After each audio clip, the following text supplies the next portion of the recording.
Dawn of the Dead Network.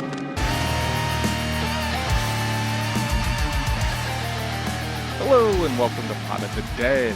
On today's episode, we are covering the 2019 Nicolas Cage-led Lovecraftian horror film, Color Out of Space. Today I am joined by Dustin and Brian. So how are you guys doing?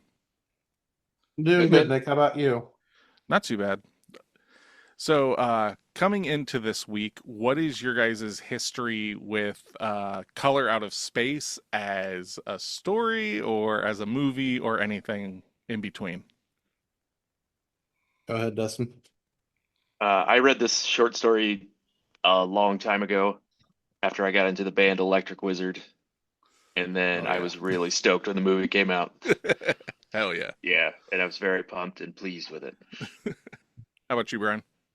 I had heard about it being a Lovecraftian story, and it's all the more I really knew about it. Okay. Yeah, so my introduction to Lovecraft was, I'd always heard of Lovecraft, like going way back, but never had actually read any of his stuff. It was one of those things where I remember seeing like a Cradle of Filth album that had like Lovecraft or something like in the title and all this stuff, and like heard that he was like a horror author. And then my introduction to Lovecraft was actually the board game Arkham Horror. And then from there, I just started ingesting all of Lovecraft's work. I have like a Lovecraft tattoo and stuff. Yes, I know that he is a problematic person. You know, he's a racist and bigot and all this stuff.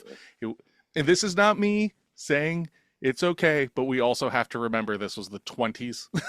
Like, it's a different world. It literally was over 100 years. Doesn't make it okay, but that was a lot more prevalent in that world.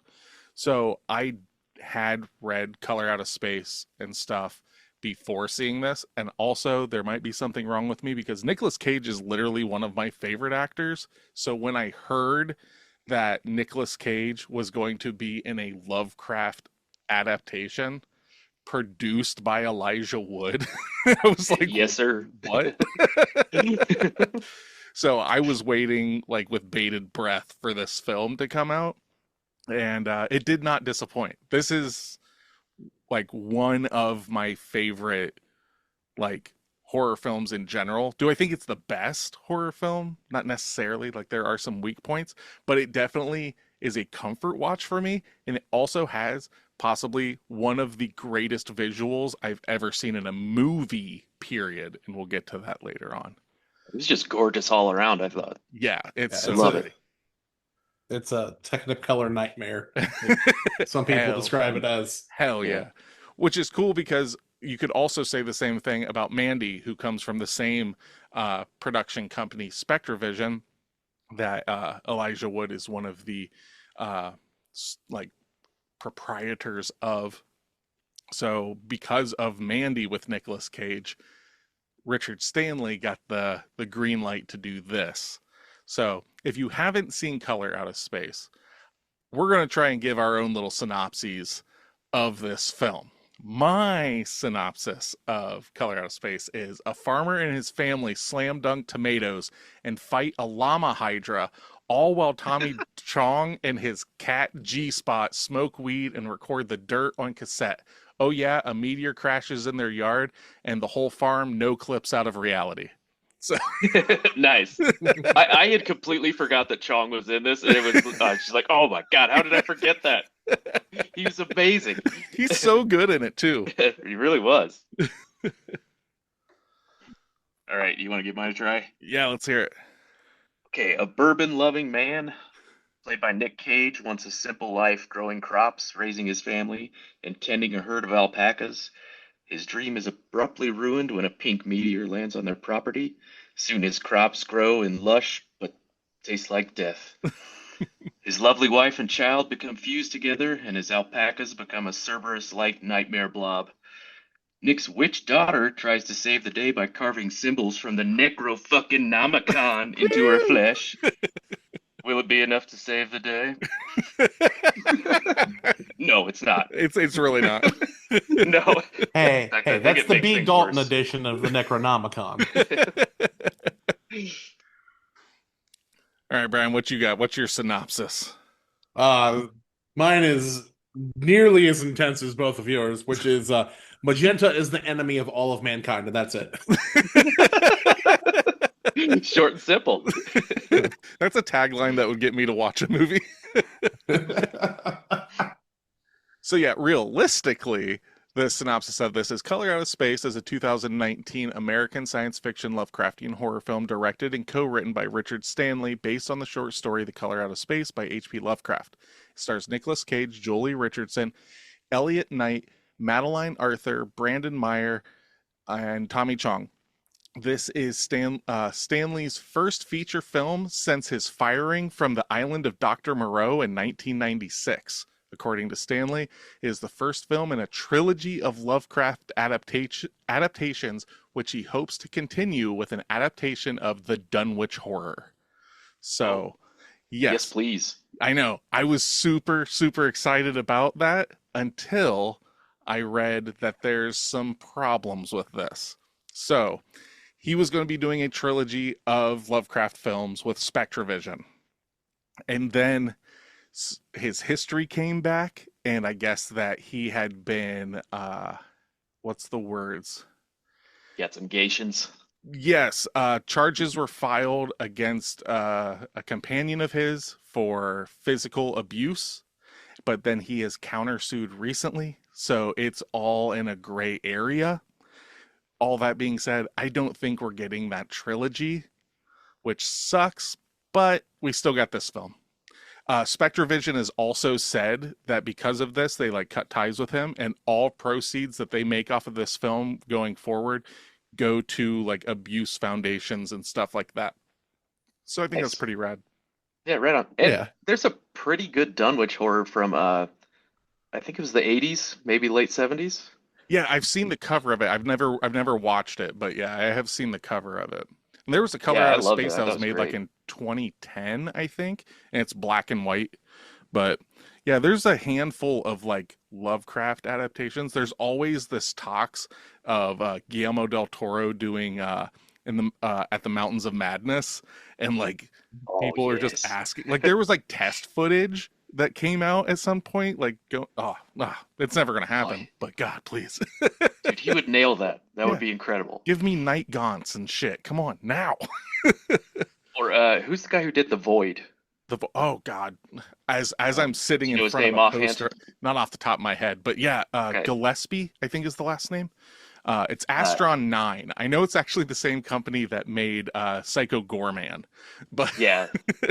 I think he would probably nail that because I got kind of Thing vibes from The Void, and I got Thing vibes from the Mountains of Madness too. oh yeah, this has it too with the I said llamas, but you're correct. Alpacas in this are definitely from The Thing and all that kind of stuff. So, Mhm. but yeah, this movie came out in 2019. What do you think its budget was? And How much? I'm gonna go 10. 10 million? Yeah, What you got, I'm gonna Brian? go 8.5. 8.5? because they got Nick. They got Nick Cage. They got that. They got that. That's at Cage least money. five. He of it, will right? perform for very little money. Let's be real here. He's Oh, got is that true? he's got castles to pay for. Uh, Yeah, so- comics to buy back. I know, right? His Action Comics #1. The budget is speculated between 6 and 12 million. So technically, you both are right. Its box office performance. How well do you think that this movie did in the box office? I bet Oh, it this- lost. I was gonna say this It run didn't just lose 4 money. million. It just lost 4 million. Yeah, 4 million. What you got, Dustin? yeah, I'd probably agree. It's probably somewhere around 4. We all wish it got 4 million. It made $1 million. Oh. So I think that Spectravision was okay with cutting ties with him, considering, but also it's one of those things, it blows my mind that they could have paid $12 million on a Lovecraft adaptation with a director that hasn't directed something in 20 years. I mean, in Nicolas Cage, this is in the time of the Nicolas Cage Renaissance that I will call it, right? Because like Mandy just came out the year before, then this, and you start getting more better Nicolas Cage films instead of like the early 2000, like, you know, you've got your Ghost Rider 2 Spirit of Vengeance and all the like Drive Angry and all these kind of films. But, you know, all that being said, I fancy myself a Nicolas Cage aficionado, and we are going to do a draft on Nicolas Cage films. So, let's see here. We'll go Brian first, then Dustin, then me, and we're going to pick our 3 favorite, or hopefully favorite, Nick Cage films. If someone takes one, you can't also then take it, okay? So the first round's going to go Brian, Dustin, Nick. Second round will go Nick, Dustin, Brian, and then we'll end with Brian, Dustin, Nick. So if you're last in the first round, me, I'll go twice in a row, and so on and so forth. So, let's hear it. Brian, with the first pick in the Nicolas Cage draft, you select. Brian Delegation would like to take Sorcerer's Apprentice. Sorcerer's Apprentice, right on.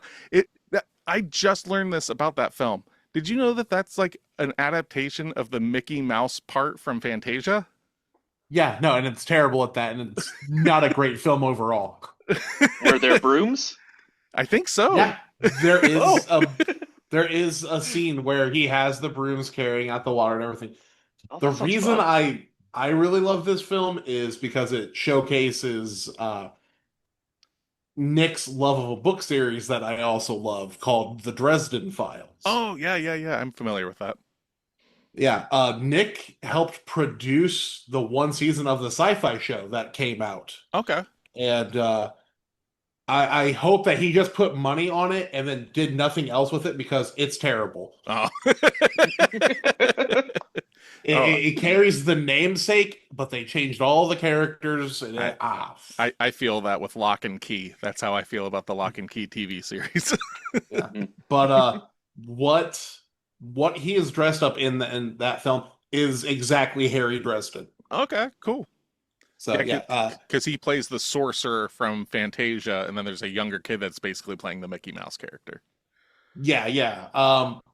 God, I can't think what that kid's been in besides this. And I thought it was the dude who's in Renfield and Nosferatu and all that for a second. No, it's not him. No, it's not him. It's not him. It's not. But I could totally have seen that being him. I think it's the kid from the Dragon Ball Z movie. It's not him either. I looked it up earlier. I know who you're talking about. Pictured him right away. Yep. Yeah. He was the nerdy kid in Tropic Thunder.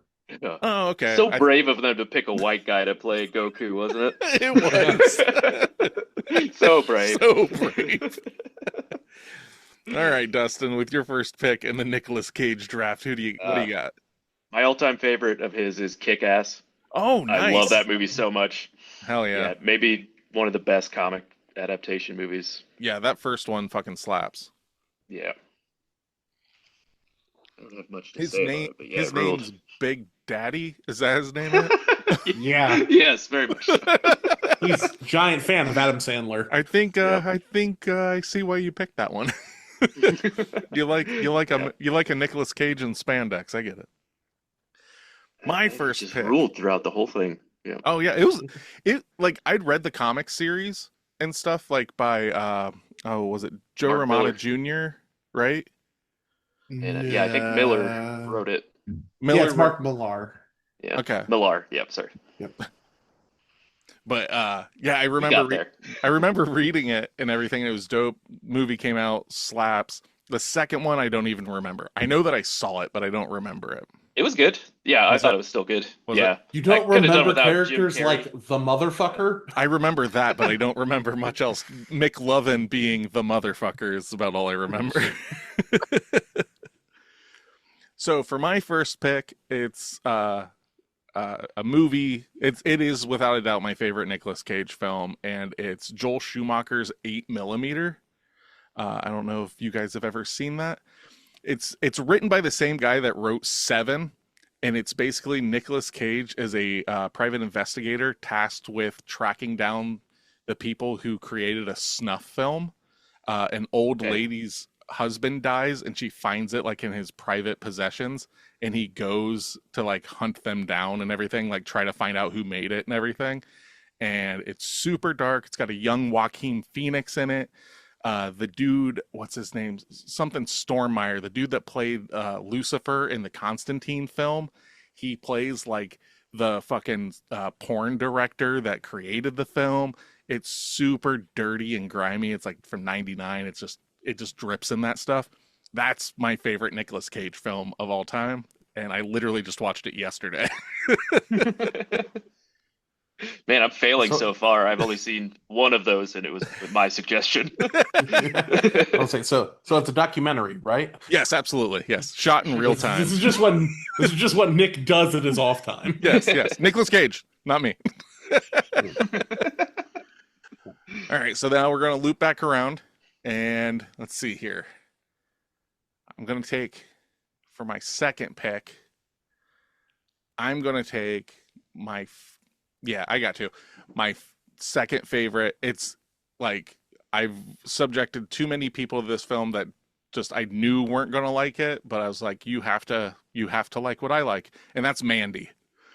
Mandy is straight up like a fever dream fucking. I mean, we got biker Cenobite kind of people, we got acid tigers, and I mean, come on.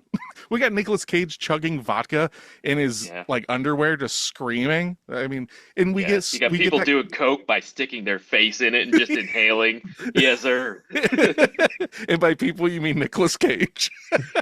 I think it was the monsters. Well, he does it too. He did that. Yeah. And then there's a chainsaw fight. The monsters, but, oh yeah, fantastic film. And if you want to hear about that, we've covered it in the back catalog, so go check out our Mandy episode. All right, Dustin, your second pick, what you got? Dynamite movie. Wild at Heart. Oh, okay. David Lynch's movie. Yep. Where he just kind of cruises around and is real stoked about this thrash metal band. Jumps out of the car at one point and just starts ninja kicking all over the place. Maybe one of my favorite Nick Cage scenes. Hell yeah. Also, maybe the creepiest Willem Dafoe character he's ever played. Oh, really? Is in that movie.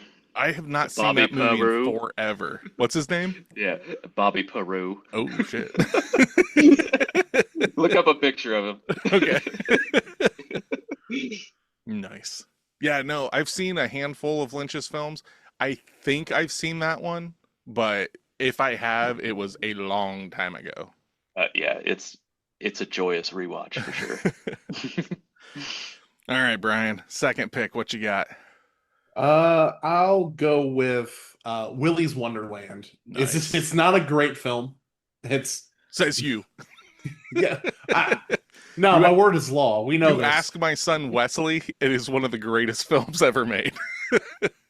It's charming in like a lot of aspects, but I mean, as like a film itself, like blah blah blah doesn't do well as like a traditional film. But it's Nick Cage. He doesn't say a word, but it's just him having fun in a film. Yes. And I don't think a lot of other things capture just a main character or actor just enjoying themselves while filming something as much as that movie does. Oh, and it's also like, I'm not a Five Nights at Freddy's person, but it's a better Five Nights at Freddy's film than the Five Nights at Freddy's movie. Like, for me, knowing nothing about the games other than my son playing them when he was younger, and like both of my kids being stoked as hell when the film was coming out, Willy's Wonderland's a way more enjoyable film than that, so. And it might just be because Nicolas Cage is like humping a fucking pinball machine at one point in the movie. To completion? No, stifled. Yes. No, I'm not watching it then. He gets there multiple times. Oh, you must have watched the director's cut. Yeah, it's the only time he gets a line, and it's more just him moaning than anything. He would nail that as a scene, though. If any actor would, it would be he him. did nail it. All right, Brian, loop it back around. We're into our third and final round of the Nicolas Cage draft. What do you got? I'm actually going to choose Renfield then. Nice. I really, really enjoyed the film, and I thought it would be like, oh, it's probably going to be cute, whatever. No, I think it's genuinely pretty enjoyable. Nick does a great, like, Bela Lugosi style Dracula. Yes. And he's, yeah, I think generally that film is probably slept on at least a little bit Yeah. because of it being a mainstream horror film that was more of a comedy than it was a horror, and people get kind of afraid of that genre. Yeah, horror comedy doesn't tend to do well, but like when you see Nicolas Cage like in his like domicile or whatever with the like it looks almost like stained glass behind him, but it's all blood bags and stuff. Mhm. It's super dope. But yeah, that one slaps. I saw that in theaters when it first came out because you're telling me that Nicolas Cage is going to be a legitimate vampire, not Vampire's Kiss, but like legitimate Dracula vampire. I'm there all day. I'm sold. Yeah. Yeah, I'm gonna have to check this one out. Oh yeah. Yeah, All right, it's Dustin, fun. what you got? Final pick. Number 3 would be Face Off. Okay. Just over the top, amazing film. Stupidest premise I've ever heard. But I don't know, loved it. man. It's amazing. Yeah. It's- in this day and age. He's going to take his face off. Would it give you pleasure to suck my tongue? It's without a doubt my favorite Travolta film, without a doubt. Like, because I can't really think of too many other films of his that I care for. Battlefield Earth, Nick. What? That's not a movie as much as it is a documentary about Scientology. Thank you. Okay, fair. Let's see here. All right, my last one. I could pick Color Out of Space because we're covering it, but I'm keeping myself from doing that because we're going to be talking about it. So I'm going to use my last pick to do The Unbearable Weight of Massive Talent. Have either of you seen this? No, No. I've never even heard of that one. Oh my God. Okay, you guys have to watch this. It's Nicolas Cage and Pedro Pascal. So Oh. Nicolas Cage is playing Nicolas Cage. Is And- this where the meme comes from of them just looking at each other in the car? Yes. So Pedro Okay. Pascal is like this rich, like you're kind of like possible drug lord or whatever, and he hires Nicolas Cage to come to his birthday party. And then it's just like it's like a weird like has like buddy cop feel to it, kind of rom-com like bromance film. It's so goddamn funny.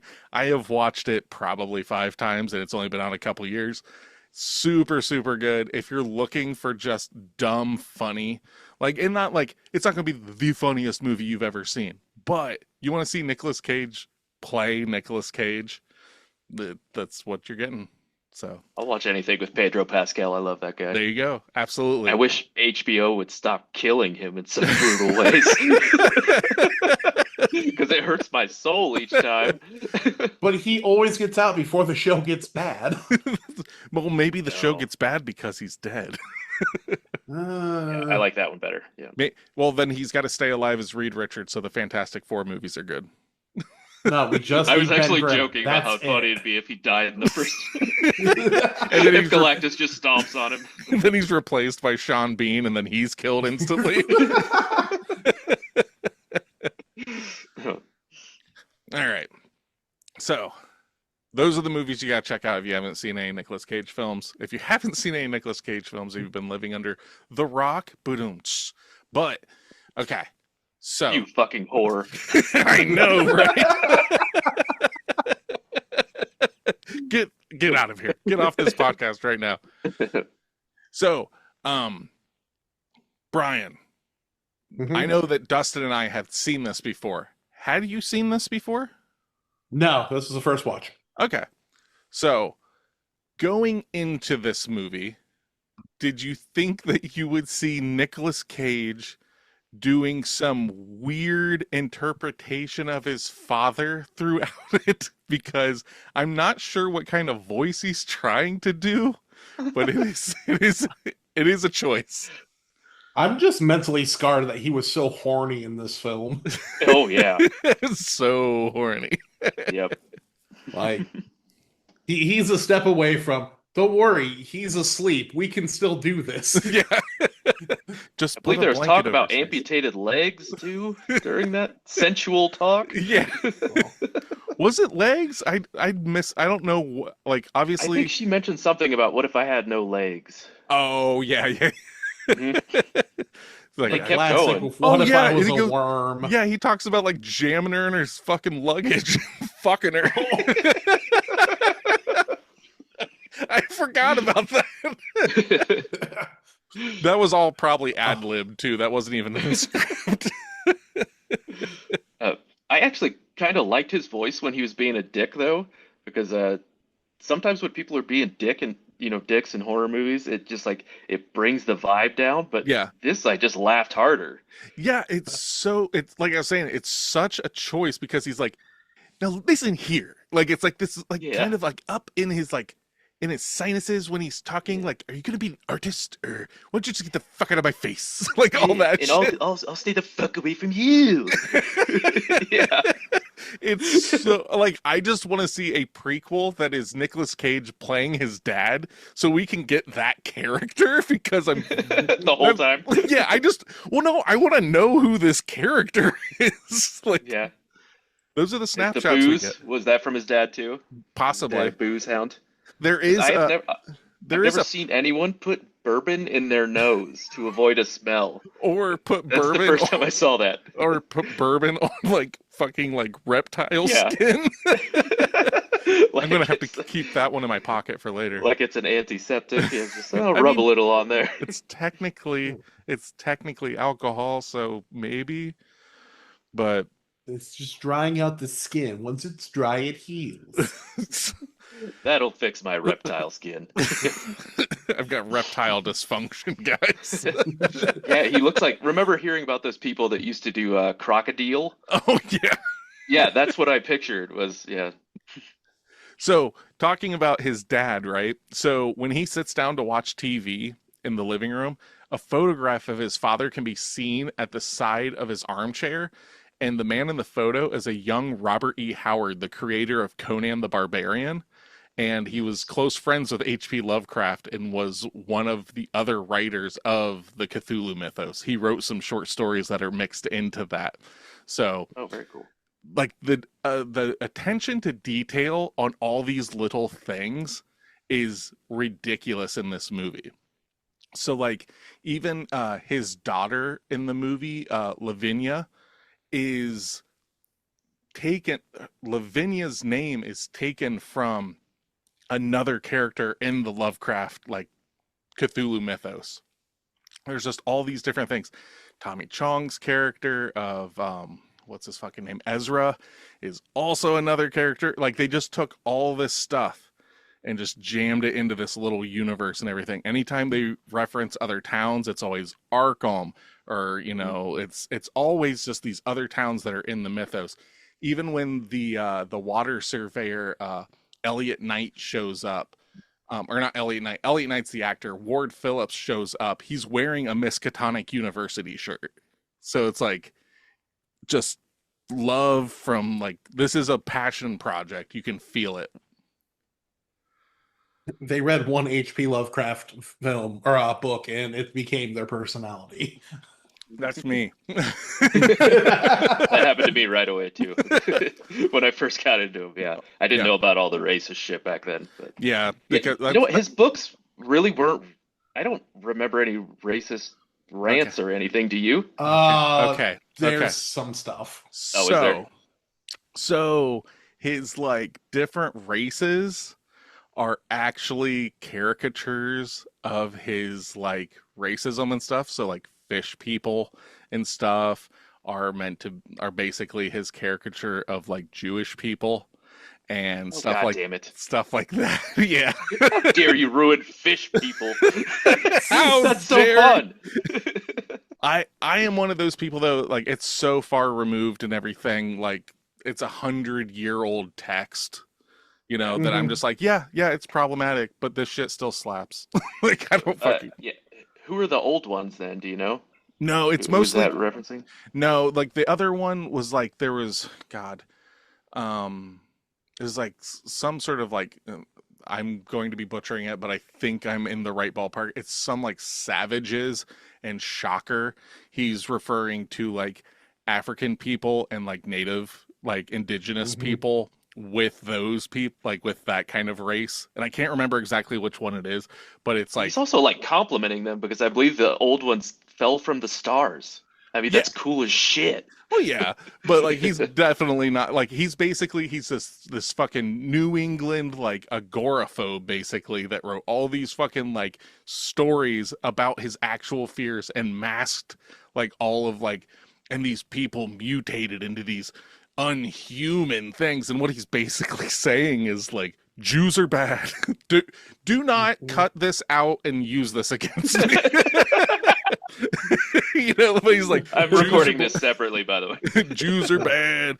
Colored people are bad. Like, it's kind of that, realistically. But So you said he was buddies with the guy who wrote Conan? yeah, they He was gay. He don't got no problem with gay people. He just got gay people are fine. I guess so. 1920s gay is people are fine, fine, but them but over other there, races. no. Yeah. Well, No. didn't Robert E. Howard also like wasn't he also like legitimately like fucking crazy and thought Conan like near the end of his life was a real person like forcing him to write these stories? I vaguely really? remember hearing something about that. Ooh. He also wrote what was it, the Solomon Kane stories? He wrote those as well, Robert E. Howard. But Not familiar that's with neither here nor there. It's like Christian superhero stuff. Bible Man, let's go. Bible Man live It's on all over VHS. the map then, huh? Yeah, Oh, it was fucking Massachusetts, man, in the fucking 20s. Like, come on. I listen, wouldn't want to live there. without this friendship, there's a chance we never got all the sick art from Frank Frazetta. So, That is very true. That is very, very Wow. true. because like we I have a let poster of his on my H.P. wall. Lovecraft be a racist so we could have Frank Frazetta, Frank Frazetta, art for yeah. Conan. Yeah, we gotta have that shit, man. We got to have big old muscles and dark oil painting styles. I think it was oil paintings anyway. Women fawning at the knees of a heroic man. Yeah. Yes. Mhm. Just what you want to be, Dustin. A woman fawning at the legs Yep. of a heroic man. Will you be the heroic man to my fawning lady? No, I'll be right there beside you. Okay. We'll be fawning to Brian. Ryan, you gonna have a battle axe? I've got some swords and junk around. For Frank, I'll do it. I Yeah, got pop some your shirt off. swords and junk. That might be the most Conan thing I've ever heard. Hey, what's in that top drawer? Knives, swords, coupon to Walmart. I got an expired steak and shake coupon and a battle axe. So, Oh, and some nair for my chest. so I don't even know where we're going right now. we're so off the rails. So, all right. What are some of your favorite parts of this movie? So, I'll just start us off with our hand puppet Hydra alpaca monster that we Yes. get is so fucking good. I love how like the shots are real close up and it's just like the fucked up eyes and everything. And then you see it like fucking like doing all of its weird wet puppetry and stuff. And then Nicolas Cage just Go shotgun frenzy on it. Yeah. Hell yeah. That could have been in the rest of the movie.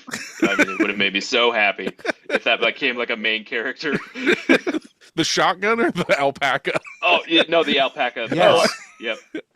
I thought you were saying then the shotgun's just walking around with a mustache. What'd you call it? Oh, A yeah. Hydra? Yeah, it's An kind of like alpaca Hydra. Yeah, that's a perfect description. Yeah. Yeah, no, I don't know why. For some reason, while watching this film, that is one of the few scenes I have seen out of horror films that actually made me like cringe inwards of like, oh, that's unpleasant yeah. when he's killing Oh, it. really? I was like, I don't know why. Like, so much other stuff that I know is way worse doesn't bother me. But for some reason, I don't know if it was how they shot it or what. It's But it actually just made me extremely like, wet. oh. Yeah, it's I think for me, it's because like the skin is pulled back. It's like their heads are almost skeletal. Their eyes are like they are extremely fucked up looking, which I'm here for. But I wonder if it has a lot of that, and then the fact that it's like this amalgamation of flesh, just Hydra writhing and stuff like that. If that bothered you, you should definitely check out the James Gunn film Slither. I have. And Slither doesn't bother me. For some reason, Yeah. it's just this scene. I don't get it. Okay. How about you, Dustin? What's some stuff that are like high points for you? Yeah, you definitely took the best one, the alpaca monster. I love Well, when you can like have reality it. You can was. have it. Oh, I can have it back. Yes, you can have it. Here's a sloppy seconds. Yeah, I really loved when just reality was coming unfurled at the end and everything was blurring, and that was just beautifully done, I thought. That is my favorite scene in probably anything I've ever seen. It's just they nailed it. It's like so much screen tearing and stuff. Like the way he's like moving, but everything's staying. It's just so fucking cool. Like the rest of the movie could suck like all the dick. That alone would make it a 5 out of 10. Like that, I give it 5 points for that alone. You know. Yeah, I love the way when the meteor overtook people, you could see like the glowing of the brain with the magenta color. Yeah. Oh, just visually, this whole thing was stunning. Like just the little subtleties of like seeing the color in the ice and stuff like that are like neat little touches. I probably one of the best performances in this film. Shocker, Nicolas Cage again. But after he kills his wife and child with the shotgun, he's just like, they're not my family. And he just like leaves. It's so much that like he's just completely detached. Like he has lost it. Or like when he's like opening the door to like the sheriff and everything, he's like, oh, the family's right over here. And he's fucking like scratching all over him. Yeah. Nicolas Cage. And then they ended up being on the couch later in the movie. I love that. Yeah, because like reality's fucking like trippy and everything. Just, or how about when we get to see where the color came from? Like in that weird, like trippy space thing of like all the worms and the monolith spire. Oh yeah. I want more of that. Yeah. Just Cosmic horror, man. I can't get enough. I know, right? I actually had like a short little list of like if people aren't familiar with cosmic horror but have seen this film, the obvious choices are like, oh, check out The Thing and, you know, stuff like that. Some that people like kind of sleep on that is really big is like Annihilation. Have you ever seen that with like Oh, Natalie hell Portman? yeah, man. Yeah, which is very similar to this. It definitely has a color out of space feel. One of those really rare cases where the book sucked dick, but the movie was awesome. Right on. I didn't. Annihilation is based on a book. Yeah, it was horribly written. It's just really not very good. Sorry to dunk on it if people like it. Dunk away, man. Nicolas Cage dunked on all the fucking tomatoes. That scene is so fucking crazy. Because like he's like losing it, and then he's just like, what? Like what's going on? Like he's all over the place. Because how it kind of plays off to me in that scene is that him and his father are like sharing the body at points. Like is what it kind of feels like with how they're playing it, because he's just like this ball of rage, and literally with like the flip of a switch, now he's just like, oh hey honey, how's it going? Like what's going on? Okay, bye. And she's like losing her mind about the fucking internet. She's like a stock trader or some shit, I think. But yeah, fucking another one is, we've covered it before, The Void is an homage and love story to Lovecraft. Hellraiser could also be right in that fucking ballpark. Mandy is Lovecraft feeling. Do you guys have anything that like comes to mind that's like, I mean, Reanimator, From Beyond, both of those films are literal like adaptations of Lovecraft stuff from the 80s. But yeah, there's like a whole plethora, not a lot of bigger budgeted ones, because I don't know how you tell a story when usually the description is, and then it was so crazy I couldn't wrap my head around it. And then I went insane. It was so unbelievable. I won't even try and describe it. And here I go describing it now. Yeah. It was a funky ball of tits from space. This is a non sequitur, but have you seen that Lovecraft movie where there's a rat with a human face on it? Because I was trying to think of the name. Dreams in the Witch House? Yeah, okay. Yeah, Dreams in the Witch House. That's a perfect. I've not seen a film of that. I have seen the Guillermo del Toro's Cabinet of Curiosities series, where it's a bunch of like Lovecraft adaptations or like films made like in not honor of him, but like in that style. And they did an episode of that. It stars the very guy possible that's what I saw. It stars the guy that played Ron Weasley in the Harry Potter movies. Okay, yeah. Yep, that's where it Yep, came I think from. that was it. Yeah, Yep. that's fucking weird. Yeah, weird, and I loved it. Yeah, But that's Lovecraft, man. It's weird. Yep. Like, why do you like this stuff? Because I can't. Like, this is my reasoning for loving cosmic horror, because it's so outside the realms of my understanding that I can't guess where the next step is going. You know, like Yep. a slasher, you can be like, oh, I bet you it's this guy. But when it's this, it's literally a color. And truly anything could happen. Yeah. And it does. Yeah, it fucking does. Fucking Tommy Chong has like fucking like all sorts of craziness coming out of him. A tree fucking impales a dude, and like, come on, man. Brian, this is your first time seeing this, and I remember distinctly when the mom and the kid fused together. I was just like, yeah, this is where we're going now. I'm so on board for this, man. Let's go. Yeah, I was waiting for it to be something so much more like esoteric, and no, they're just a blob person now. Yep. All right. and it's like the visual of it. It's like I've seen that before. Like, it's not like shocking to me. But what was like not disarming, but like bothersome or whatever, was like hearing the son cry. Oh, Through it's yep. so like and the mom's like crying. It's just so like you wouldn't get that in a big film.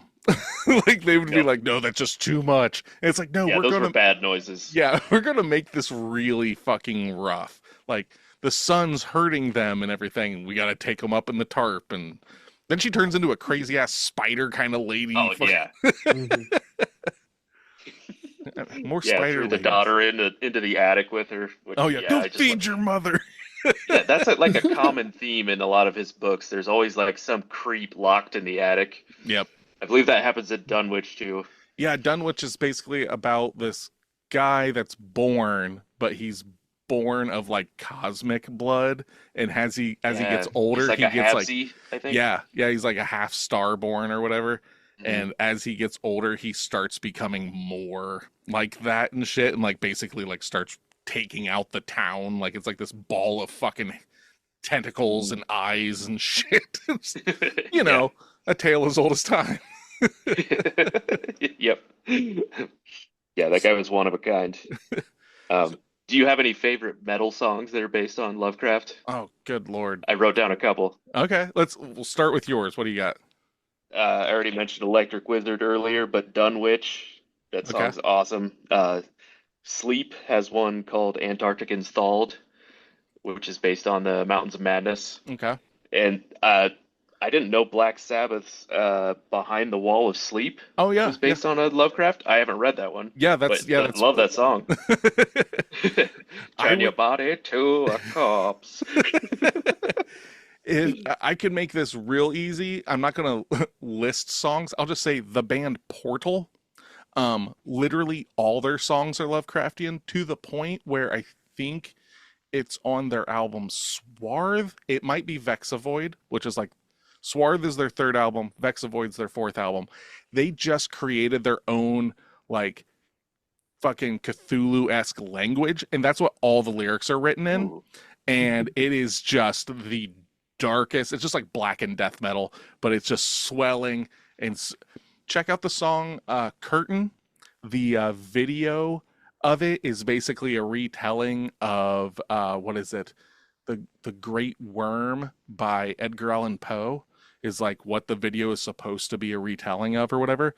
The video in itself is a fucking horror film. Their music to it is horrifying. They are easily the scariest band ever. Yeah, I've heard some of their stuff. It's definitely creepy.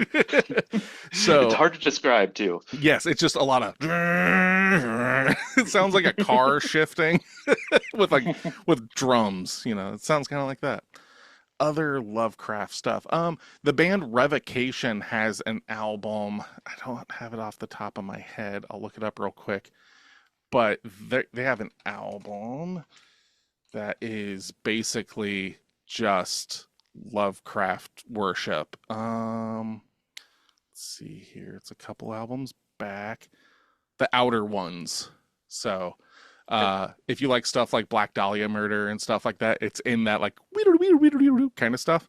But still definitely more on the death metal side. But that whole album is like dissonant style of that, all about fucking Lovecraft stuff, basically. Nice. Yeah. One of my biggest letdowns. Did you ever listen to Engorged? Yes. Yeah, they were supposed to come out with an all Lovecraft album, but it never happened. No. We only got 2 albums from them, but a lot of those guys are in a lot of Where Monsters Dwell just fucking rules. so good. Perfect album. The only album, like now that we're going down the Razorback fucking rabbit hole. Sorry, Brian. Yeah, you're all good. I brought us here. You can ask Nick. I'm always looking for new music. So you've got Engorged, Where Monsters Dwell, but the album from that record label for me is always going to be Bring Back the Bloodshed by Frightmare. Oh, yeah, yes, sir. Yeah. Both of them are just albums that every song has like a fucking like clip from a horror film at the beginning. Yeah, and I've missed that. You don't hear that very often anymore. No, nobody's sampling stuff. Yeah. Or they just sample it right before a breakdown, but no. We need shit like I need half of a fucking movie in front of my fucking album, okay? Or in front of my song. That's what I need. It gets you so pumped up, though. Friday the 13th, Part 2. Yeah. The body count continues. Well, that album starts with the Vestron VHS intro, which is like all those 80s horror films. And then it just fucking ripping guitar solos. It's like, yes, I will do that all day. And then lest we forget, the music that starts this podcast is by a band called Seven Doors, which is actually taken from the movie like The Beyond and stuff. I believe it's I think it's Lucio Fulci. But all of his stuff, it's a one-man metal band, and everything's just horror films. Our song for the beginning of the podcast is based on Evil Dead. Like, it just is. Cool. I didn't know that was just one man. Very impressive. Yes. So he actually just just like put Blood out a new... Freak, huh? Oh yeah, Blood Freak. Fucking. They had the best samples, I think. God, what was? I'm drawing a fucking blank. I'm gonna lose my metal cred card, man. Now we're just going for the fucking... Oh god, there it is. Okay, you want samples at the beginning of songs? Listen to Mortician, okay? Okay, yep. Just listen to Mortician. Fucking, they've got albums like Hacked Up for Barbecue, all this stuff. It'll be like a minute-long sample at the beginning of a song, just like for the whole thing, and then it's just the most like down-tuned grisly bass, and lots of blast beats. It's all good stuff. Yeah. I'm like, it was like pissing me off because I was like, I have a shirt of theirs. Why can't I remember their fucking band name? I space on that shit all the time, man. Yeah, I had to go to Spotify and just Hacked Up for Barbecue, Mortician. So sorry out there to all the Mortician fans. You can pull my card right now. But anyway, okay. So Brian. Yep. Seeing this for the first time, right? Have you ever seen any other Lovecraft stuff? Yeah. I'd seen The Void by your recommendation. Okay. My brain is just drawing a blank though on junk right now. But does this interest you in like going down the rabbit hole of checking out this kind of stuff, or is it more like, nah, this isn't my cup of tea? I think that this kind of stuff is so varied because I've read Lovecraft stuff before. I've got a couple of books that are like in like not encyclopedias, but like collections of his writings and things. Yeah. And it varies a lot there as well. Mm-hmm. But like this was maybe it's recency bias. I think I like this more than The Void. I find it Nice. more interesting. I think the color actually being magenta is really this is about as nerdy as I can get. It's very interesting because magenta is a color that is basically where two colors match. Like it's not really something that we perceive right. Mm-hmm. It's where two colors should match to make this color. Our brain doesn't like that, so it makes magenta. Oh, cool. It's very odd thing that deals with like the colors we see and like how limited our eyesight is with Oh, the like with ability to see colors. Like our cones and rods and shit like that, like Yeah. just Yep, aren't yep. able to actually pick it up. So the color magenta in the world is not exactly what we are perceiving. The wavelength of where it should set, it sits in like weird multiple areas, and Huh. it's also what makes up like there's RGB and then there's I think it's CYM, which is cyan, yellow, magenta. Listen, very nerdy, unnecessary bullshit. Well, no, but like But, it probably is the reason that they went with this color, even though it's like, because they try to make it where it's like, I don't even know what color it is. It was some color I couldn't explain. But for a movie, you have to give a color, right? yeah, That's yeah. probably why they landed on it and stuff. And there's Mhm. always like that, like you can see like these like wavelengths, like these like wave patterns in the air around it and stuff. So they did. Yeah. They definitely knew what you're talking about when they picked that. Yeah, yeah. So 'Cause Brian, are there colors we can't see? Oh, yes. Oh, 100%. Whoa. Even if you look back to like the earliest writings and stuff, they describe the oceans as like wine colored. Yeah. And like- so there's a As thought that our we didn't eyesight see. evolved or something? Or... Yes, because Oh. as the species has grown, we've perceived colors more and more. It's I cannot secondhand explain it without having studied it more recently, but I made sure to go and double check the stuff on magenta before I talked about it for this. Well, because like also like we're talking about colors that we perceive on our spectrum. There are other light spectrums that we just can't even pick up. Like infrared, in like the lamest of terms, is a light spectrum that we can't see. But that's where like infrared cameras pick up that light and translate it into colors that we can understand. But it's like that's where you start getting into like dimensional stuff. Not really, but like outside of our preference of or not preference, our perception of reality is only what our senses allow. Like the movie From Beyond is about that, where it's like making things vibrate to certain points that we can actually perceive them, because everything in our reality vibrates between a certain spectrum, but we know that things can vibrate above and below it, and when that happens, they disappear from our reality. Like, this is a real thing that, like, the CERN Hadron Collider has fucking proven, and it's super scary, weird shit. Yeah. It's like if you ever want to look into this stuff, look into mantis shrimp. Their eyes compared to ours, like we have I think 2 cones for colors and things like that. They have 16. There's thoughts that they might be able to see cancer in people like at stage 1. Holy shit. It's nuts. Oh. And how would they communicate that to us? With clicks?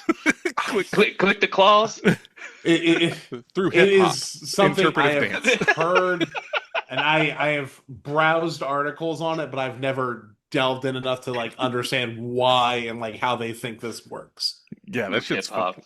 yeah. I'm sorry, Yeah, you're it's just- stage 4, and now the mantis shrimp will be rapping and telling you what that is.